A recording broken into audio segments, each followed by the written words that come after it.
Hello friends, സാന്ത്വനത്തിലേക്ക് എല്ലാവർക്കും സ്വാഗതം. അങ്ങനെ നമ്മുടെ മിത്ര ആ ഫൈനാൻസിയർ പറയുന്നത് വാക്കും കേട്ടും കൊണ്ട് നേരെ മീനാക്ഷിയുടെ അടുത്തേക്ക് വരുവാണ് കേട്ടോ. മീനാക്ഷി ആണെങ്കിൽ ചോദിക്കുകയാണ്, മിത്ര എന്തായി, പണയം വെച്ചോ, പൈസ എന്ത് ചെയ്യുന്നു? ചേച്ചി 10 ലക്ഷത്തിന് മേലെ ആയതുകൊണ്ട് ഇപ്പോൾ അവർ കാശ് തന്നിട്ടില്ല കേട്ടോ, വൈകിട്ടാവുമെന്നാണ് പറയുന്നത്. അതെന്താടി അങ്ങനെ? അങ്ങനെ ഒരു ഫൈനാൻസിലും പറയില്ലല്ലോ. നമ്മൾ കൊടുത്ത സ്വർണം തൂക്കി നോക്കി അത് പണയമായിട്ട് വെച്ച് കഴിഞ്ഞാൽ അപ്പം തന്നെ പൈസ തരണ്ടേ? വലിയ എമൗണ്ടാണ്ട് അവിടെ ഫണ്ടില്ലെന്നാണ് പറഞ്ഞ്. പിന്നെ അവർ രസീതും കാര്യങ്ങളൊക്കെ എനിക്ക് തന്നിട്ടുണ്ട് കേട്ടോ. അങ്ങനെ ചതിക്കുകയും കള്ളത്തരം കാണിക്കുന്ന ആൾക്കാർ അങ്ങനെ ഒരു ഫൈനാൻസ് അല്ല അത്. എന്തായാലും ഒരു കാര്യം ചേച്ചി, ഇനി എനിക്കൊരു ഉപകാരം കൂടി ചെയ്യണം. എന്താണ് കാര്യം പറഞ്ഞോ?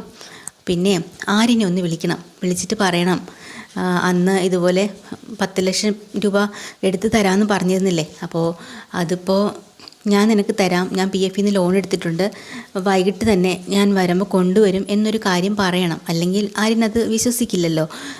എടി അത് വേണോ? പാവം ആരിനെ ഞാൻ ഇങ്ങനെ കള്ളം പറഞ്ഞ് പറ്റിക്കുക? എനിക്ക് തോന്നണില്ല. എന്താ ചേച്ചി അങ്ങനെ പറഞ്ഞില്ലെങ്കിൽ ആരിനുള്ള ഈ പൈസ നമ്മളിപ്പോൾ എങ്ങനെ കൊടുക്കാൻ പറ്റും? ചേച്ചിക്ക് എന്തെങ്കിലും ബുദ്ധിമുട്ടുണ്ടോ? എന്ത് ബുദ്ധിമുട്ട്?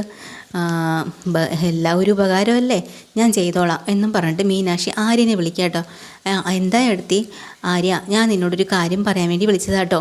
നിനക്ക് ഞാൻ അന്ന് ട്രാവൽസ് തുടങ്ങുന്ന കാര്യം പറഞ്ഞപ്പോൾ കുറച്ച് പൈസ ഇവിടുത്തെ ലോൺ എടുത്ത് തരാമെന്ന് പറഞ്ഞിരുന്നില്ലേ PF നിന്ന്? നീ അന്ന് വേണ്ടാന്ന് പറഞ്ഞ് നിരസിച്ചു. പക്ഷേ ഞാനിതിപ്പോൾ എഴുതി കൊടുത്തിട്ടുണ്ട്. എനിക്കിന്ന് പൈസ കിട്ടും കേട്ടോ. വൈകിട്ട് തന്നെ അതെൻ്റെ കയ്യിൽ കിട്ടുകയും ചെയ്യും. ഞാൻ നിൻ്റെ കയ്യിൽ കൊണ്ട് തരും, നീ അത് വാങ്ങണം. അയ്യോ ഏട്ടത്തി, അതൊന്നും വേണ്ടായിരുന്നു. അങ്ങനെ വേണ്ടാന്നൊന്നും പറയാൻ പറ്റത്തില്ല, നല്ലൊരു കാര്യത്തിനല്ലേ. അത് പിന്നെ ഏട്ടത്തിക്ക് ബുദ്ധിമുട്ടാവില്ലേന്ന് വെച്ചിട്ടാണ് അന്നും ഞാൻ. എടാ, നീ എൻ്റെ ആരാ? എൻ്റെ സഹോദരനല്ലേ.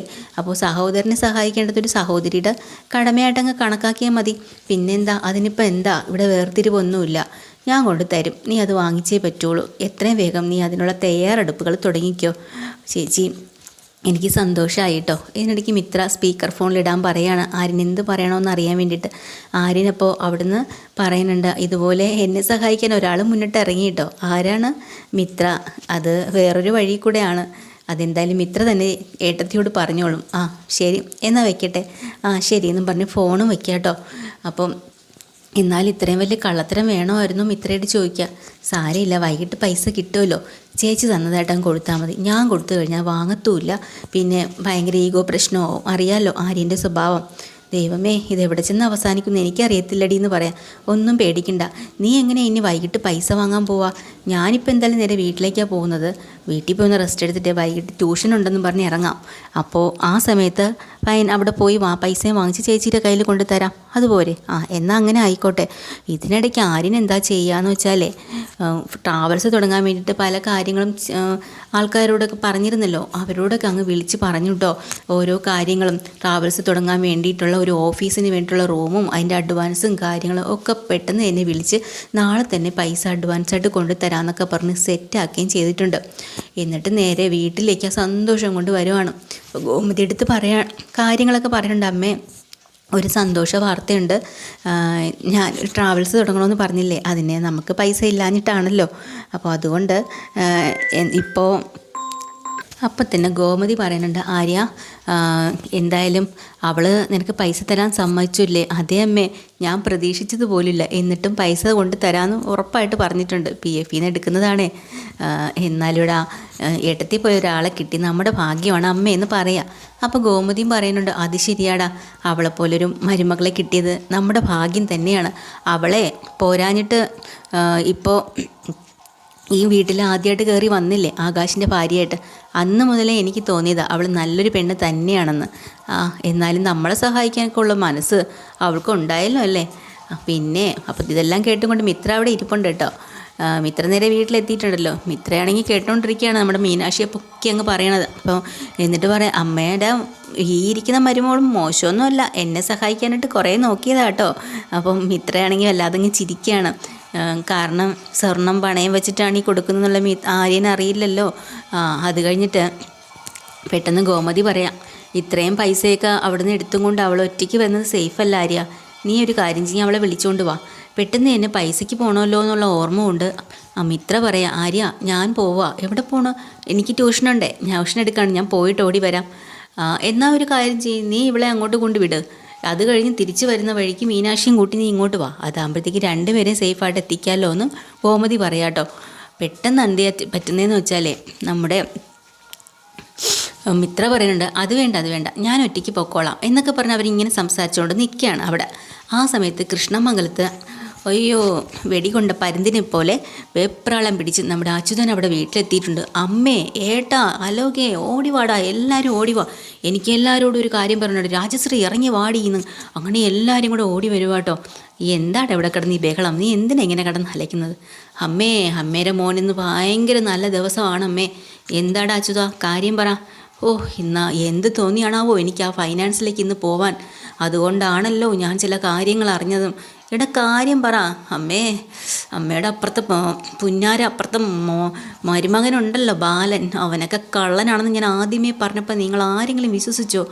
എന്തിനാടാ ബാലനെ കുറിച്ച് കുറ്റം പറയുന്നത്? നിങ്ങൾക്കൊക്കെ ഇപ്പോഴും അവനോടാണ് സ്നേഹമല്ലേ? അതെ, സ്നേഹിച്ചതൊക്കെ അവിടെ നിൽക്കട്ടെ, ഞാൻ ചില തെളിവങ്ങൾ അങ്ങോട്ട് കാണിച്ചു തരാം, അപ്പം നിങ്ങൾക്ക് മനസ്സിലാവും. ഇത് കണ്ടോ എൻ്റെ കയ്യിലിരിക്കുന്ന സാധനം എന്നും പറഞ്ഞുകൊണ്ട് ആ ബാഗ് അങ്ങോട്ട് തുറന്നു സ്വർണ്ണമെല്ലാം കൂടെ എടുത്ത് പുറത്തിടുക കേട്ടോ.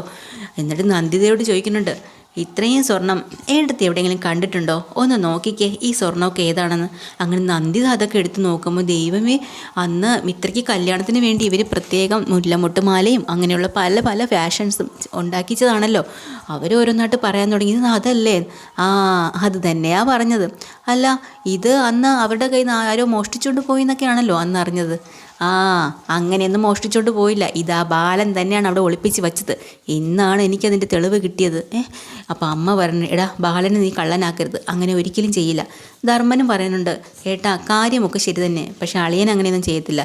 എടാ ധർമ്മ, നിന്നെ അവനെ 25,000 രൂപയ്ക്ക് അവിടെ നിന്ന് ഇറക്കി വിട്ടതല്ലേ അവർ, അല്ലേ? എന്നിട്ട് നീ ഇപ്പോൾ സപ്പോർട്ട് ചെയ്യുന്നു? സപ്പോർട്ടല്ല, ഇങ്ങനെയൊന്നും ചെയ്യില്ല. ഈ സ്വർണം അവിടെ ഉണ്ടായിരുന്നില്ല, എനിക്കത് ഉറപ്പാണ്. ആര് പറഞ്ഞടാ ഇല്ലായിരുന്നെന്ന്? ബാലൻ ഒളിപ്പിച്ച് വച്ചിട്ടുണ്ടായിരുന്നു, അതുകൊണ്ടാണല്ലോ ഇപ്പം പുറത്ത് ചാടിയത്. ഇത് നിനക്ക് എവിടെ നിന്ന് കിട്ടി, എങ്ങനെ കിട്ടി എന്നൊക്കെ അമ്മ ചോദിക്കുകയാണ് കേട്ടോ. അപ്പോൾ അതെ, അതൊക്കെ ഞാൻ പറയാം, വഴിയേ പറയാം. ഞാനിന്ന് ഫിനാൻസിൽ ചെന്നപ്പോഴേ ഇവിടുത്തെ പുന്നാര മോളുണ്ടല്ലോ മിത്ര, അവൾ ഇതും കൊണ്ട് അവിടെ പണയം വയ്ക്കാൻ വന്നിരിക്കുന്നു.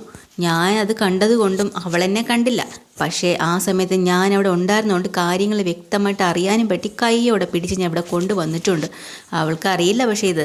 എന്നാലും കൊള്ളാലോ, അവിടെ ഇല്ലാത്ത സ്വർണ്ണം എങ്ങനെയാണ് അവൾ പണയം വയ്ക്കാൻ ഇവിടെ കൊണ്ടുവന്നത് എന്നിങ്ങനെ അച്യുതൻ ചോദിക്കുമ്പോൾ ഉത്തരമില്ലാട്ടോ നമ്മൾ ധർമ്മന്. അപ്പോൾ അവിടെ ചെന്ന് പ്രശ്നം ഉണ്ടാക്കാൻ വേണ്ടി പോവും, അങ്ങ് റെഡിയായി നിൽക്കുകയാണ്. ചോദിക്കണം, ഇത് ചോദിച്ചേ പറ്റുള്ളൂ. സ്വർണം മോഷ്ടിച്ച് കയ്യിൽ വെച്ചേക്കുന്നവനല്ലേ? ഞാൻ അന്നേ പറഞ്ഞില്ലേ മിത്രയെ ഇവിടുന്ന് തട്ടിക്കൊണ്ട് പോയതാണെന്നും തട്ടിക്കൊണ്ട് പോയുള്ള കാരണക്കാരൻ ആ ബാലനാണെന്നും. എന്നിട്ട് പറഞ്ഞിട്ടുണ്ടാവും, എടാ ആര്യ അവളെ വിളിച്ചുറക്കൊണ്ട് വാടാ, കൂടെ ആ സ്വർണവും കൂടെ കൈക്കലാക്കിക്കൊള്ളാൻ. ഇത്രയും നാൾ ഒളിപ്പിച്ച് വെച്ചിട്ട് ഇപ്പം എടുത്ത് വച്ചേക്കുന്നു.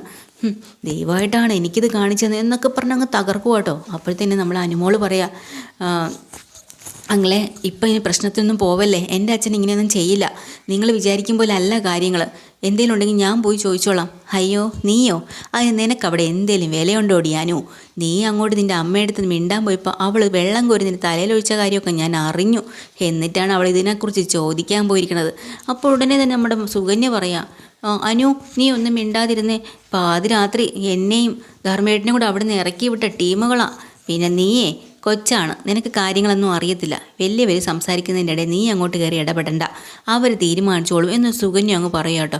ഉടനെ അലോകും സപ്പോർട്ട്, അനു നീ മിണ്ടായിരിക്കും, ഇവിടെ തീരുമാനിക്കാനും പറയാനൊക്കെ ഇവിടെ വേറെ ആളുകളുണ്ട്, ഞങ്ങൾ ആലോചിച്ചോളാം, നിൻ്റെ വാ അടച്ചവിടെ മിണ്ടാതിരിക്കുക.